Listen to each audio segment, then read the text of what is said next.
like a bird. Can't wait. I don't know when my. Wait, are we doing this right now? Oh, it's right now. Oh, jeez, that's embarrassing. Oh man. Hey, welcome everybody to the Revenge Reunion. Finally. I'm Eugene Kim, your moderator, but to many of the castmates, I'm just a very good-looking friend. I also had the honor of playing Takeda, both versions of him on Revenge. No, that's a lie. Let me set the record straight. I did not play Takeda in Revenge, though I'd like to think that I'm Emily's Takeda in real life, but I'm probably more like her Nolan. So this is really exciting for me, guys. This is really exciting. It's been 6 years since we were all at the Hamptons, living vicariously through Emily's red markered checklist. And it's been that long since you've seen many of these castmates together, unless you've been watching the show on Hulu or YouTube.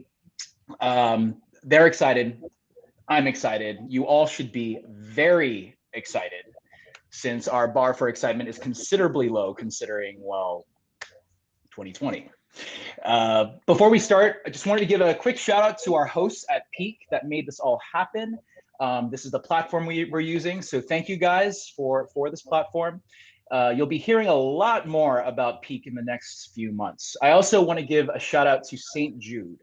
If you don't know, St. Jude is one of our leading children's hospitals in the country, located in Memphis, Tennessee. They specialize in catastrophic pediatric diseases and cancers, and it takes a very special person to work here. These children need the best of the best, and they are here in this hospital. St. Jude is a nonprofit medical corporation that treats acutely sick children without regard of their family's ability to pay. These are families in need of assistance. For some, it's their last saving grace. Because of donations, they're not asked to pay, nor do they need insurance to get treatment. St. Jude also assists families with transportation, lodging, and meals. So make sure you donate. There will be a graphic overlay, which is on right now, to donate directly to St. Jude at the lower third of your screen.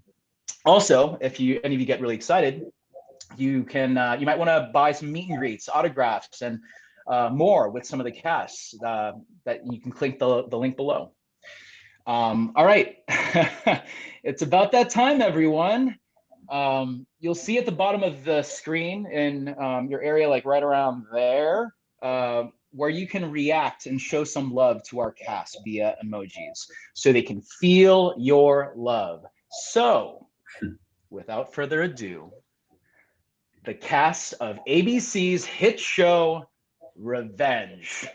First up, we have the beautiful Margarita Levieva. How are you? Good to see you. I'm good. I like your outfit. You. Thank good you. To see you too. It's almost 1 in the morning in Madrid, so I had to put something on. Oh, well, thank you for staying. Yeah, thank you for staying up late. All right, up next we have Karine Vanasse. Hello, Eugene. I'm nice loving to that see hair. you. Yeah, It it's looks gorgeous. For something else. Yeah, people. Margot had really short and very light hair, but I'm not playing that character anymore. So she's the new one is a redhead. Well, we still see the gorgeous smile in the eyes that Margot has. All right, next up we have Connor Paolo. Hey, Connor. Eugene, you're so charming, and it makes me really uncomfortable. You need to stop forever. Oh, great. Well, buckle up. You're about to get really uncomfortable. I can't take anymore. I'm so insecure. So it's like a reality show. It's you know, this is it's gonna get juicy. All right, is our life. Barry Sloane. Hi everyone. Hi Eugene. How are you, mate? I'm good. Good to see you, man. Good to see you. Good to see you too. See you too. Likewise. And next up we have Nick Wechsler. Hey, wake up, Nick. Nick, wake up. Hey, it's the reunion. Oh shit, is that now? Yeah, that's now. Are we rolling? Same thing happened. We're rolling. We're live. There are millions of people watching you right now. Hey, millions. Don't get nervous. What's going on? Nothing much, man. Just doing a roll call. So let's continue. And next, last but not least, together again, we have Joshua Bowman and Emily VanCamp. Yes! Hey guys! Hello. Hello. Good to see you guys. There we are. Wow. Right, there we are. There we are, the Brady Bunch. I call Marsha. I feel like everybody now can have a really, they know who you are now, Nick. That's it. That's the best introduction. This is what it was like on set all the time. Just ask anyone. I want those Yeah. Mentos, please. Oh yeah. I want some Mentos, was that please. was that paid advertisement? Because I mean, the way you were chomping on those Mentos, I'm craving Mentos right now. Oh yeah, you're welcome. You know, I didn't even think you guys are gonna. I think Peak's gonna have to pay Mentos now. Oh no, no. I think it's the other way around, though. Actually, I think it's the other way around. All right. So what's been going on? Where are you? So you're not in the U.S. right now, are you? No, I'm in Madrid. It's almost 1 in the morning. I love you guys so much that I had to be here. I stayed up even though I'm that going means to a work. lot to us. Yeah, I'm going to work at 7:40 in the morning. So, you know, Oh, good geez. times. But I've been here for 2 months now, and I'm here. Oh, is it a big months. day? Do you have a few scenes tomorrow? Big day. or- Every day is a big few. I have about 10 pages tomorrow. You're a pro. You can do no, it. Piggy. Karine, how's everything going where you are? Everything is pretty good. I'm in Quebec, so that's where I'm based most of the time. And I just wrapped on a show last week, and Nice, congratulations. I'm about to start. Thank you. I'm about to start, but it's a French Canadian show. But no, it's not a good time to go back and forth between. I have a young son also, so I can't be traveling that much right now. So it's good to have work here. Yeah, absolutely, absolutely. And Connor, how are you doing? I'm also out of the country. I'm in New Jersey. Yes, It is. It's a beautiful state. I'm doing good. Yeah, I'm surviving. Everything's. Now I can see myself. That's not what I wanted out of this. I didn't want to look at myself. You promised I would see other people. I think this year's theme is survival, and I think we're all doing a pretty damn good job at it. And Barry, how are you doing? I am good, mate. I'm in England at the moment for a job, which is nice. It's been like 10 years since I've worked here, so I'm missing craft service. I know that we don't have craft service over here, so distinctly less snacks than I would like, what I'm used to. Aside from that, lovely seeing family and stuff. Oh, I remember Revenge had some really good craft services. It does. Yeah. I know. I'm missing craft services here too, and I've been thinking about Revenge and all of us at the candy station. A lot of candy. Yeah. Nick, where are you now? Well, I'm going to tell you the truth. Unlike Barry, who's obviously in Egypt.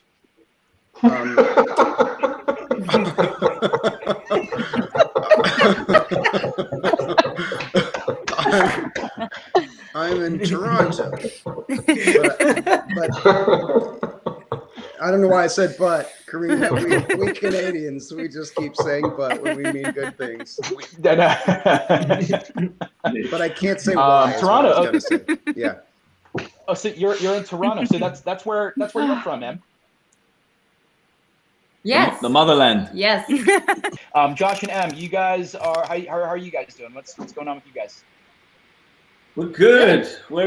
You tell them, babe. Yeah, we're in Atlanta. I'm finishing up the show here. Nice. And everything is as good as can be. You know, it's been a strange year, I think, for everyone, but you know, we're very lucky and all is well. So happy to see everybody. This is so crazy. She's amazing. You had a very busy year this year because you were not only filming The Resident, but you're also filming The Winter Soldier at the same time, simultaneously. Yeah. So that's, well, it was really busy until really everything impressive. shut down. Yeah. And then obviously it was months of nothing, and then really busy again. So like no in between. Nothing in between. It's so extreme. So extreme. Well, hey, let's review some fun facts about Revenge real quick. So the show was based on Dumas's The Count of Monte Cristo, and it lasted for 4 years, from 2011 to 2015, and that's 89 episodes. I can't believe you, Em. I can't believe you did all 89 episodes. I did. Did no one else here do all 89 episodes? She did. Oh God! Oh, Nick did. Yes, he did. Nice. Oh yeah. Nick did. Yes, Nick did. Yeah. Jeez. Yeah. Thanks for. Yeah. I'm here too, you asshole. Well, the series. But the series was picked up for a full season after the show got a 3.3 Nielsen rating in the 18 to 49 range, and it was consistent with winning its time slot every week. I mean, what a feat. Like that's really, really impressive. And the series finale had 4.8 million viewers. I mean, that's pretty spectacular.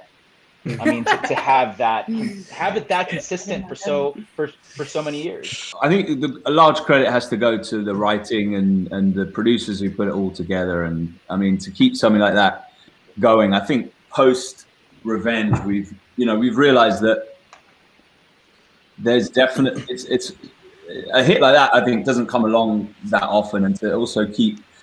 I don't know, the timing was pretty good, I think, for the show, and the people that came on board, obviously all these lovely ladies and guys, and I think it was, it was a moment in time, wasn't it, that was special, and you can't really sort of capture that. It's a rare thing. No, absolutely. Absolutely. I mean, it was a great show. It was a sexy show too. I mean, the fashion, the cars, the drama, the wigs, juicy storyline, and everybody just they vicariously lived through you, Em, of when you sought vengeance, because I feel like we all can identify that desire to like want revenge on someone. Talk to us about the audition process. Josh, I know you auditioned not too long before you shot, right? Yeah, I don't know what the story is behind my auditioning, but I think you came in late. I came in really late. I think you arrived at the table already. The big sort of champion, I guess, for me was our director Phil Noyes. Mine was I mean, I don't know if anyone watching this knows how grueling castings used to be. Now you send a tape in, it's pretty straightforward, but then you had to go and do a test with the studio in front of a bunch of people, suits, in a theater with a spotlight on you, and you have to do the scene. And then if you pass that test, you go to the network test, and they audition you, and you have to do the same thing. So it's quite nerve-wracking. I didn't have to do that for Revenge. I did it in a room with a casting director, which was really probably because 6 other guys said no. So I got lucky, which is pretty much how it goes. But I think it's because Emily said no to 6 other guys. Yes. That's probably I was doing my own readings for Philip Noyce as well, and I didn't say no to anyone. We were all waiting to see who Daniel was going to be. I think the first person to be cast was, I think they wanted to cast Victoria first. So I think Madeline might have been one of the first people to go through all of the auditioning process, and then once they had confirmed her, I'm not exactly sure about that, but that's what I was told. I think the first person cast was Ashley. Oh, that's true. Oh. And yes, you're right. Really? That is true, because she had worked with Mike before. Speaking of Ashley, can we just give a big shout out to all the castmates that aren't here? I mean, Madeline, Henry, Krista, Gabe, Ashley, James, and also to the man who made it all happen, Mike Kelly. I mean, thank you for doing such an amazing show for everybody. I mean, you are all missed greatly. We wish you were here. And yeah, we wish you well. We hopefully there'll be another reunion where we can all get together again. But yeah, and Emily, how about your audition process? I mean, I feel like from what I remember you're like, Eugene, I don't know, like the network wants me to prove that I can be this character, and that's where the birth of the Croc, I think, happened, right? Yeah, well, no, that sort of happened on set. But I think I had met with Mike very early on, and then they started a big auditioning process, and then And I thought it sort of went away. And then a couple of months later, they called, and I think it was a Sunday night, and said, "Can you test tomorrow?"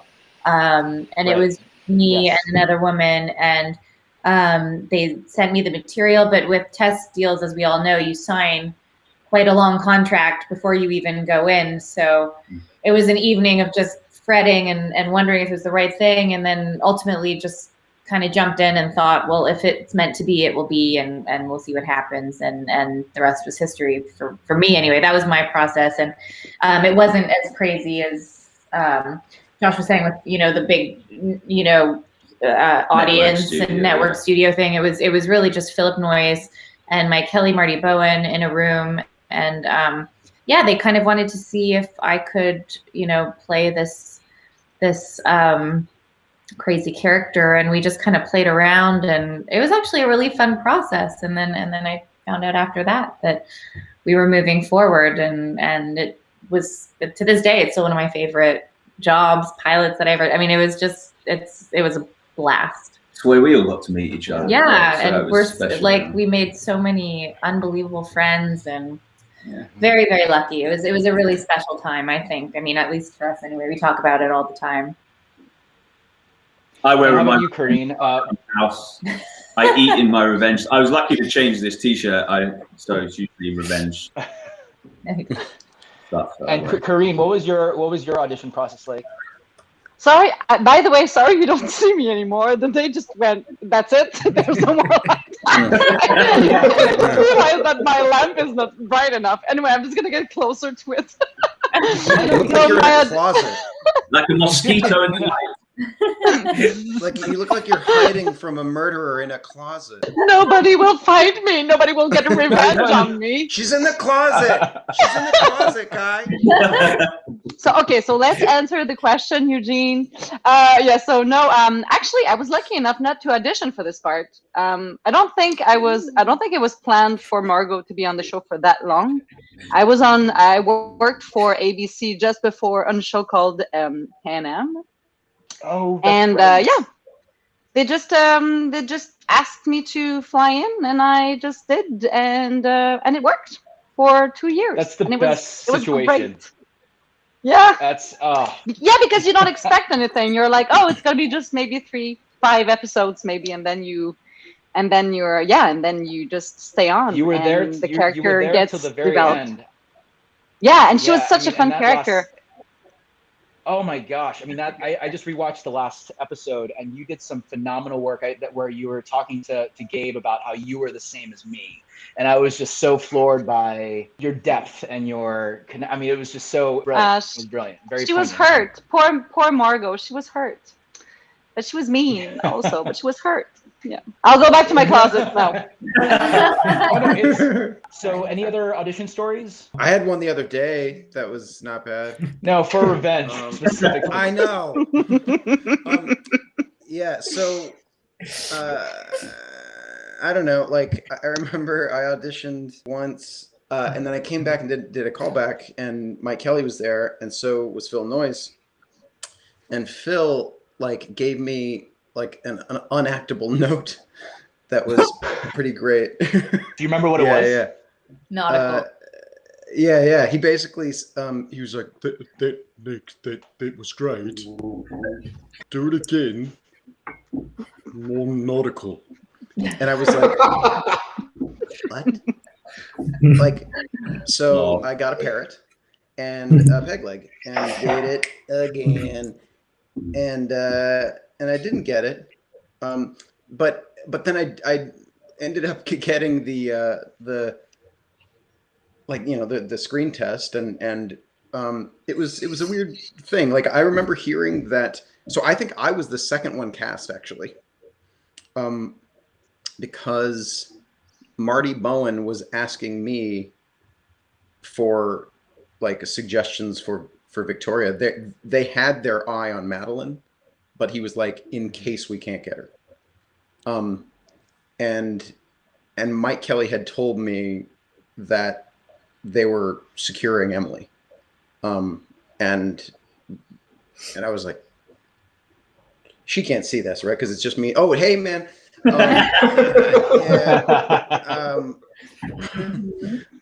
No, but when you say, I think I might have had that wrong. That Madeline might have been one of the last ones with Josh.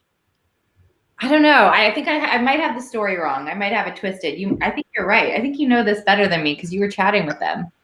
I think so. Look, honestly, I think the reason I had to wear lifts all the time on the show. Yeah, I wear fucking lifts on the show. I'm not giant. But I think the reason is because they cast me before it was like totally firmed up, and whether or not they were going to get you, and because normally they cast their lead and then cast the love interest off of that. And there's no way that I would have gotten that otherwise. I don't know why it worked out that way. I think Mike was just being generous. Was just like, I like this guy. And yeah, anyway. So I'm pretty sure it was Ashley and then you. Everything that happens behind the scenes, it's so interesting to see what it takes to create a show. I mean, there's so many elements that people don't even know. And they did a pretty phenomenal job collecting all of you guys together. The cohesiveness you have as a group, I've never seen on any set. Barry, did you have a story you wanted to say about your? No, I was literally just saying I had the same experience as Karine in that I was offered the role to come in. Oh. Bastard. Can you hear me now? No, yeah, we can hear you. We can hear you. Oh, very good. See, that was good. That was some of your best work. And no, the same. I just I flew in, but knowing that I was coming in at on the back of that incredibly successful first season, and basically that I could only ruin it. So it was an exciting experience. I was thrilled when I spoke to Mike about what the character was going to be. I was, made sure that I wanted to bring in a character that kind of, or a feel that wasn't there already. So, and it actually, when I spoke with Mike Kelly about it, it hadn't actually aired in the UK. So they had to send me all of the episodes, and I had to before binging was a thing, I had to go through all 22 episodes in like a day. Back in the day. Yeah. What would you look forward to? Oh yeah, go ahead, Margarita. No, I was just gonna say I had a funny audition story. I actually tested for Emily's part. Did you? When Emily was testing, yeah. Well, obviously. Huh? You must have done. Did you test in New York? No, I tested in LA with all the guys. We were testing at the same time, but they said to me, they were like, we're just a little nervous that because she's supposed to be so innocent at the top and you're not supposed to know who she is. And they were like, with you just come off as a villain immediately. So we're like, we're just worried you can't pull it up.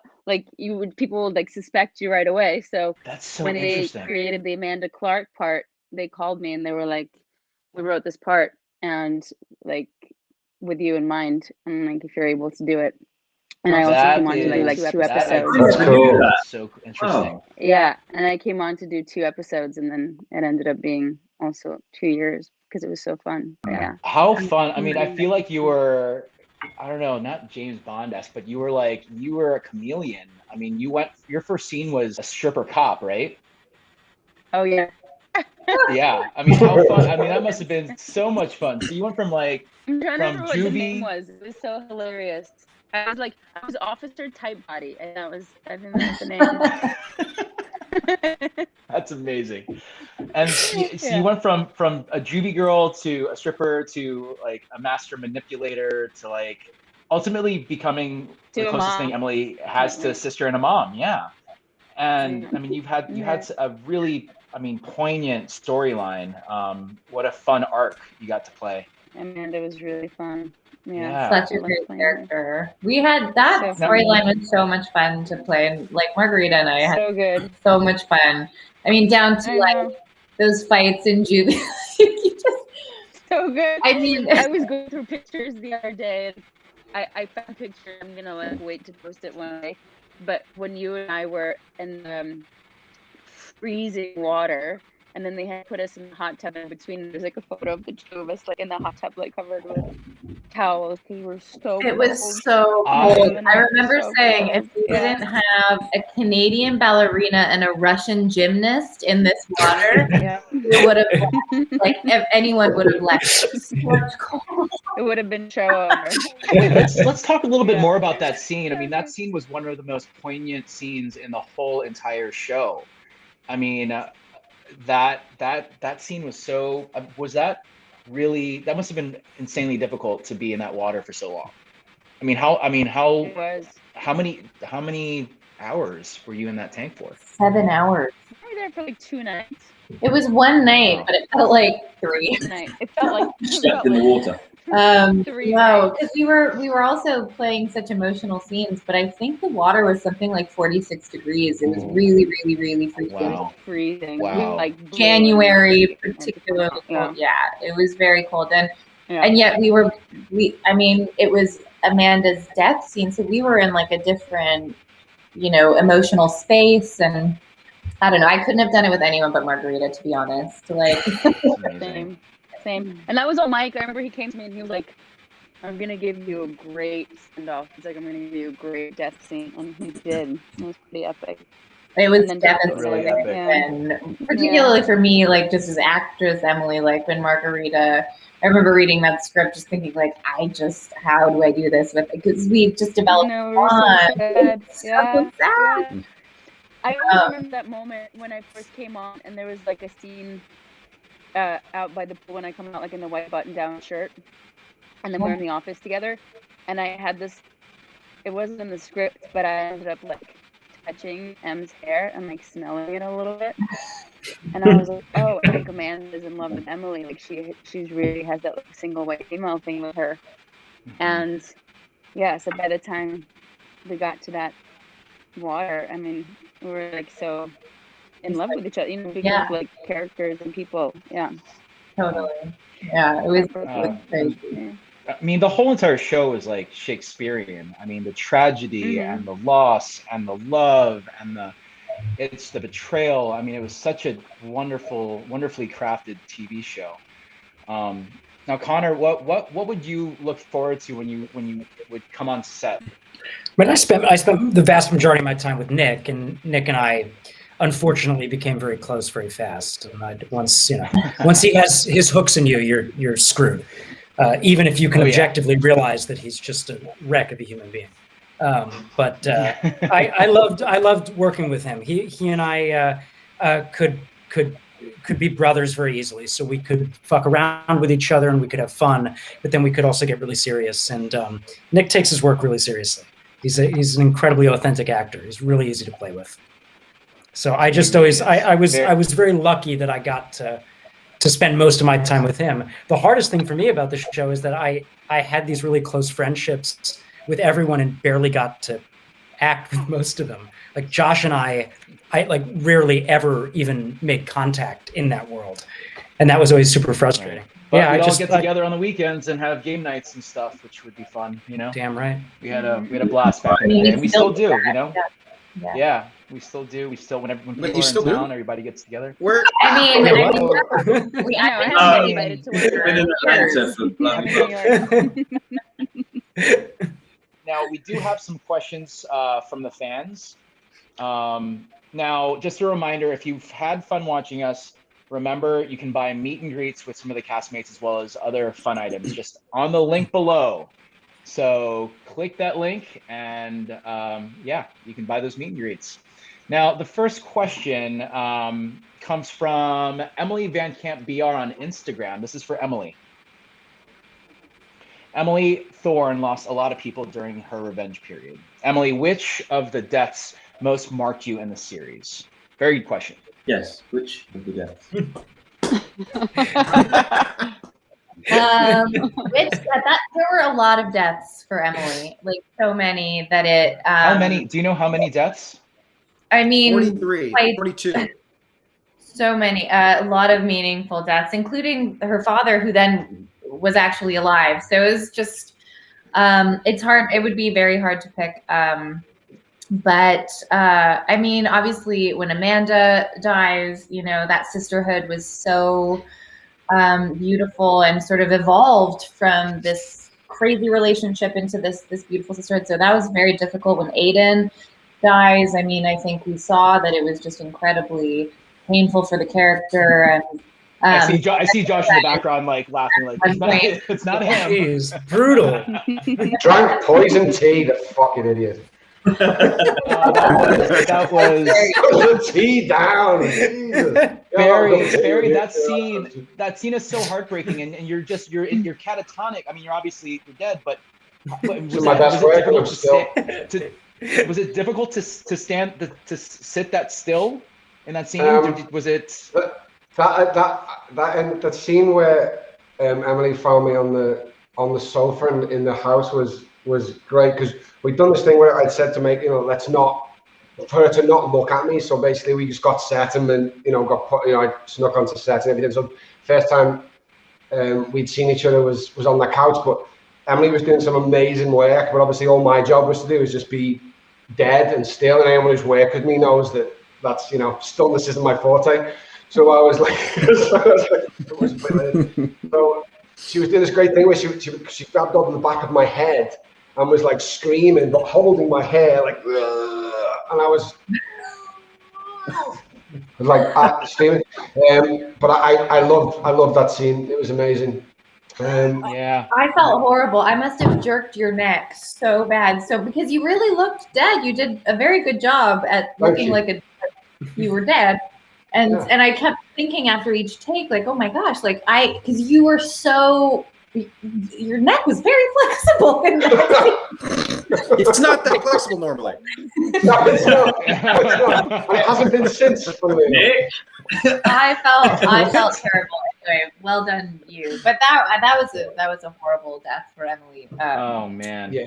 All right, so we got it. Let's move on to the next question. This question is for Karine. This is from Andrew K. Realtor on Twitter. Was it fun throwing the drink at Daniel's face, and how many takes did it take to do that? What was your favorite moment on set? I don't remember how many times we did that. But I must have laughed a lot, because I remember that every time we had a scene like that, I was not very good at staying and keeping serious. It was fun to laugh, but it was sometimes adding pressure to but it was we had great scenes, Josh. It was fun to I had amazing scenes with everybody, with Emily when I had to yell at her, and what was I telling you? Margot got very angry at you, and I remember Madeline was coaching me before every take. Like, no, go at her more. It's so didn't know that. No, but meaning that. But I never really. It was the first time that I got to play like a really angry character. So it's like, anyway, I had fun doing that. But I didn't know. I didn't know how to do it at first. Really well. And you did it really well. And it's actually a very highly trafficked GIF that people use. Do we have that GIF? Can we pop that GIF up? Oh goodness! A thing that we send to Josh when he says something cheeky. This is used against me all the time. They send this on a little, it is hilarious. When he says something. I wish we could make it these other two squares, these empty squares. Just the GIF. I know. The GIF. Yeah. Seriously. All right. Well, let's go to the next question. This question is for Barry or Emily or both. It's from GuiPH on Instagram. Were the scenes of revenge fights very challenging? Barry.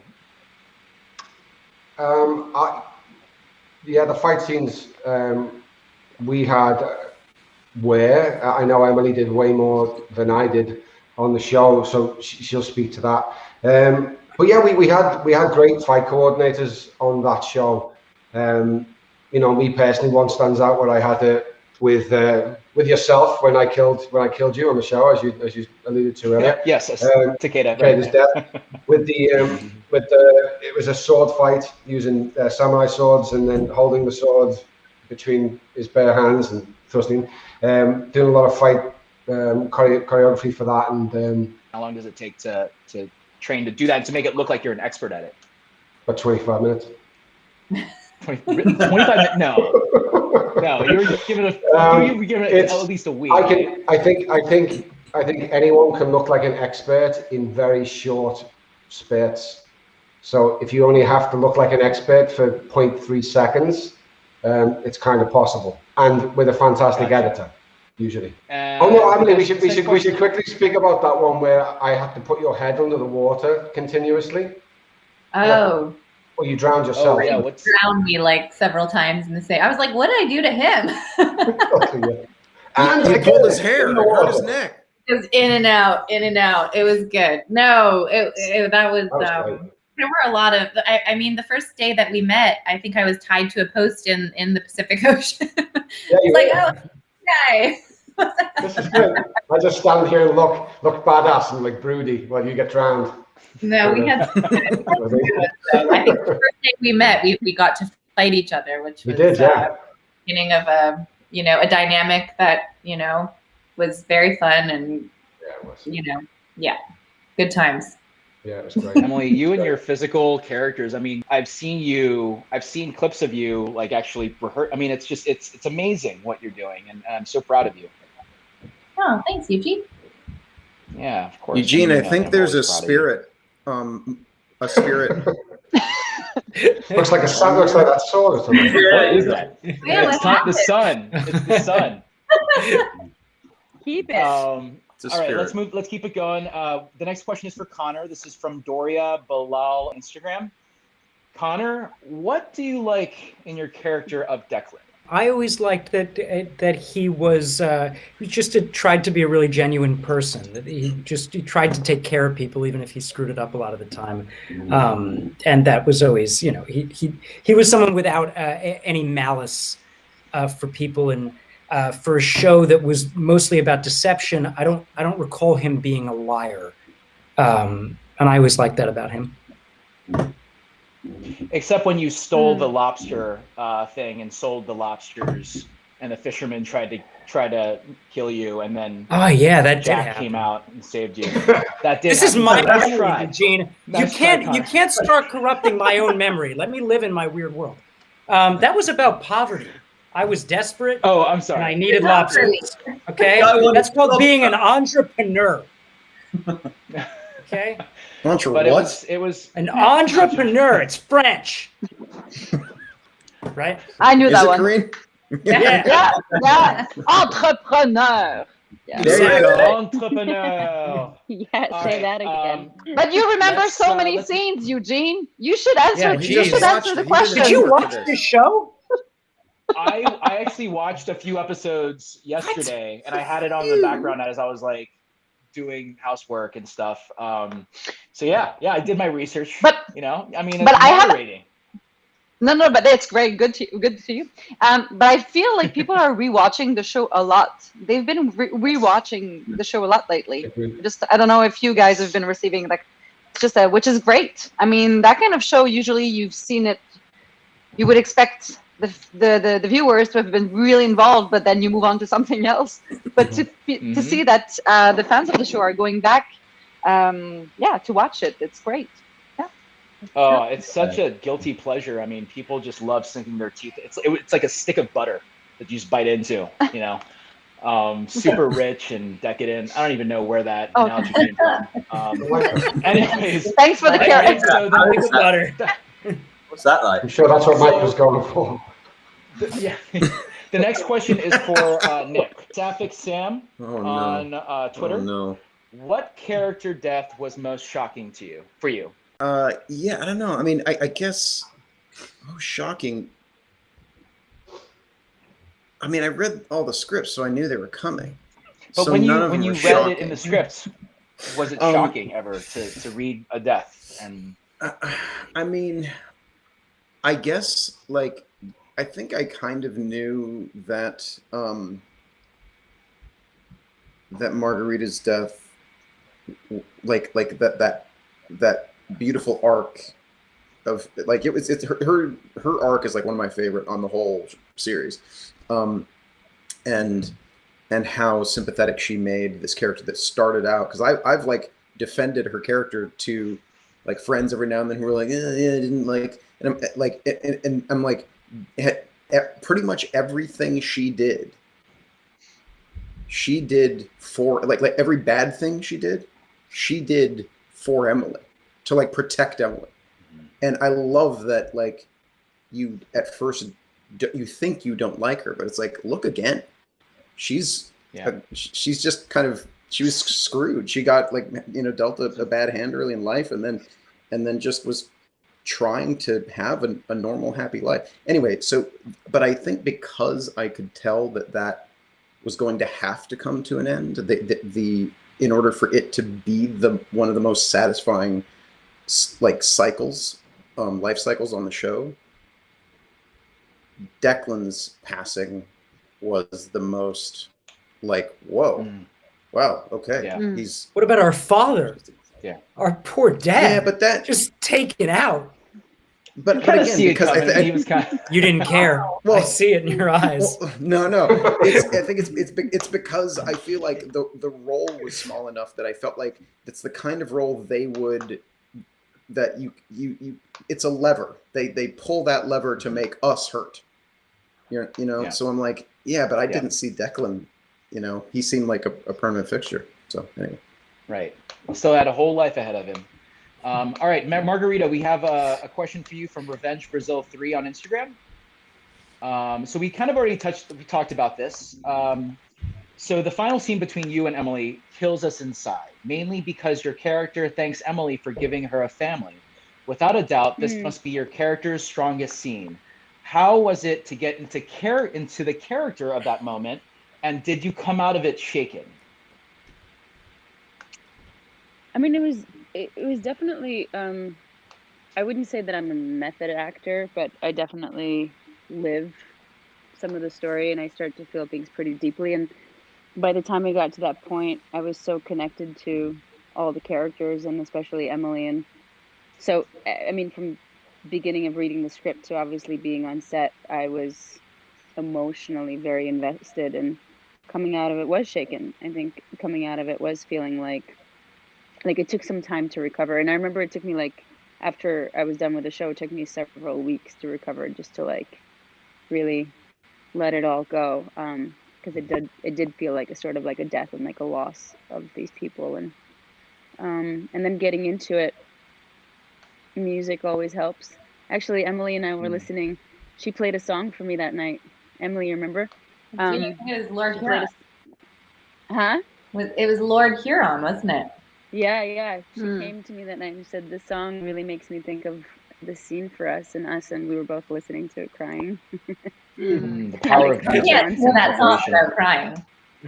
I know, me too. When I hear the song, I start to like, I have like some emotional like memory songs, and like that's one of them. Like when it comes on, I'm just like, Yeah, it's like sacrificing a song. I that's what I feel like I do when I listen. I know. You're like, I love this song so much, but I'm like, I'll never be able to hear it again. Yeah, I get in the car sometimes, like even for my work here now, and my playlist, like if a sad song comes on, I'm like, I gotta skip it, and the driver's like, why? Like it's a good song. I'm like, I can't go there now.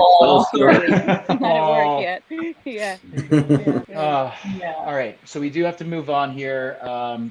We have a question for Josh from Priscilla Wynn 713 on Instagram. What is the one thing you miss about being on set? Who from the cast is most like their character? One thing I miss about being on set. Well, without being cliche, I mean, we had such a great time. It didn't really feel like work for us. I think so. Going to do scenes, and you'd kind of read your, what your day's work would be, and I'd have maybe Henry, who played Conrad, or I'd have a scene with Karine, and so you'd get.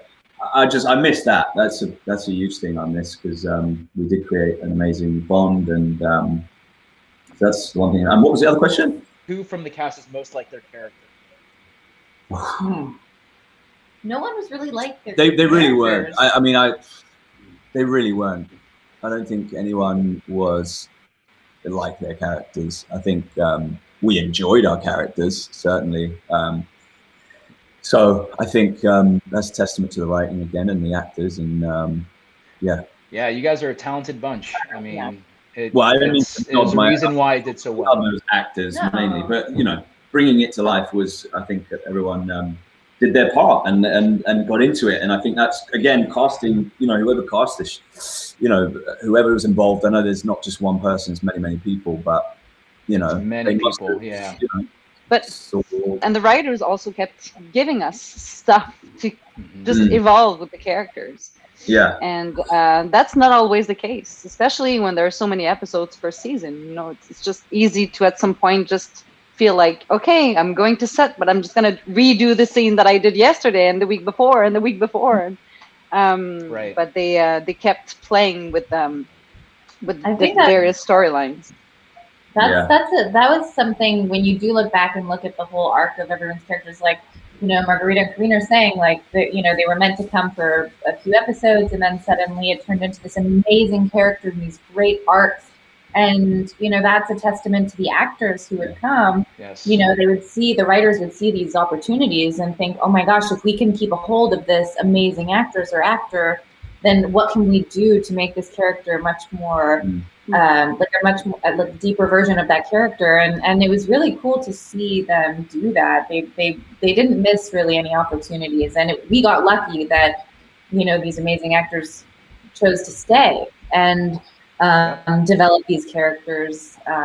We were lucky to have that because it is a lot of episodes. So when you have these amazing actors who come in, I mean, it was just the sky's the limit, And if you think about it, the casting director for this show kind of casted our friendships. Like they not only casted for the show, but they casted for your life, which is kind of a beautiful thing to think about, because this is probably one of the most cohesive groups that I've ever seen and witnessed hanging out with each other. I mean, why do you think it you guys got along so well and wanted to hang out all the time? By the way, the shout out to Liz Barnes and Corbin Bronson. Yeah. Yes. Brought us all together. Yeah. Definitely. Big time. I don't know. Maybe it was timing or. We're all pretty desperate, lonely people. It comes down to chemistry. We're all in a pretty dark place. Casting is such a unique thing, like that magic, anything. Like it's honestly, it's not just a question of, he read that well, because there's so much more that goes into it, and it's stuff that you can't talk about it. It's just in whatever It is such a skill, and they were able to just put together these people with there's so much chemistry between all the different characters. To do that it's an art in itself, really. Yeah. And I think what was so beautiful about the cast is everyone was really humble and appreciative and just grateful to be there. It's like I've definitely been part of seen many projects where you have the lead or someone else who thinks the show is about them, or all they worry about is what scene do they have to do that week or how much material they have, and everyone came into work just really excited to be there and really grateful for the work and wasn't making about them. There was not one person that made it about them, and that's really special. It's amazing the beauty that can come out of doing something when you don't focus on yourself. When you just show up and you're like, I want to serve this story, I want to serve this part. I want to serve, yes. I want to give. People, So beautiful, so beautiful. When it's not about feeling threatened. And it's so interesting that the emotions on the show were so dark, but yet they weren't part of what we wanted to build. And to what you were saying, Margarita, and you're right, to Emily, you never gave us the impression, every time a new actor would come up on the show, it never felt like you felt threatened. It never felt like, okay, let's see what he or she's going to bring. Yeah, you're right. Yeah. No, I mean, I think that's the thing. I think everyone really understood that this whole machine wasn't going to work unless we all work together, because it's such a crazy world and crazy stories, and I don't think any character or actor worked without the support of the other. And And so, no, I think it was more like, please come help, you know, help us with this crazy world that we're all living in. And then when, you know, the weekend came, you know, all of that was gone. You know, it was like, okay, we're just a bunch of people trying to make this crazy thing work, but we all really liked each other. And I think that, you know, it is rare when you know, are used to going from different, you know, sets. You don't always see that. And so, you know, I just think we were just really lucky, and everyone had that same attitude. Let's service the greater story. And, you know, none of the characters survived without that support. And, you know, so we were all very lucky. And I think to this day, that contributed to these friendships that we all have, you know? Definitely. Well, you guys, we do have to wrap it up shortly. I know we could probably talk and gab all night long, but real quick, I know we have very little time, but is there anything that anybody wants to promote? Barry, you said you're working on something out in the UK, or is that something that needs to be? I don't need to promote it, but thank you. I got Barry like, yeah, Barry, you're in Egypt. How is Egypt? It's fantastic. It's a lot smaller than you think, but it's great. That's what they all say. Does anybody have anything that they'd like to? Or you're a lot bigger than we think. It's one or the other. Yeah. That's usually the tale. Emily, the Winter Soldier, sorry, the Falcon is now out on Disney Plus, right? It just premiered a couple days ago. Yeah, and you gotta watch I hear that. it's a great show. Yeah, I hear it's. She phenomenal. kicks some ass. I mean, I show up later, but everyone else did a great job. You're so humble. She'd come home with bruises and all sorts. She put a lot of effort into all the fighting, and when we were here in Atlanta and doing both shows. And Josh would be like, "What are they doing to you? What's going on over there?" But the same happened on Revenge, so he's used to it. I would come home and, you know, have like strangle marks from Barry, and then or yeah, like another day at work. Barry doesn't do that usually, people, just in case. Oh wow, Margarita. Yeah. I'm doing Margarita. What are you doing? Who'd you punch? A lot of stuff. Did you do that thing? I punched a mirror, and then I punched a guy the other night. Oh, a lot. That's some good don't war wanna words do right that. there. Oh man. I did that on a job. Sorry, I did it on a job. I punched a wall when I could have just bloody acted, and now I've got this doesn't even fit properly. It doesn't work anymore. I know, my thing is so swollen. So.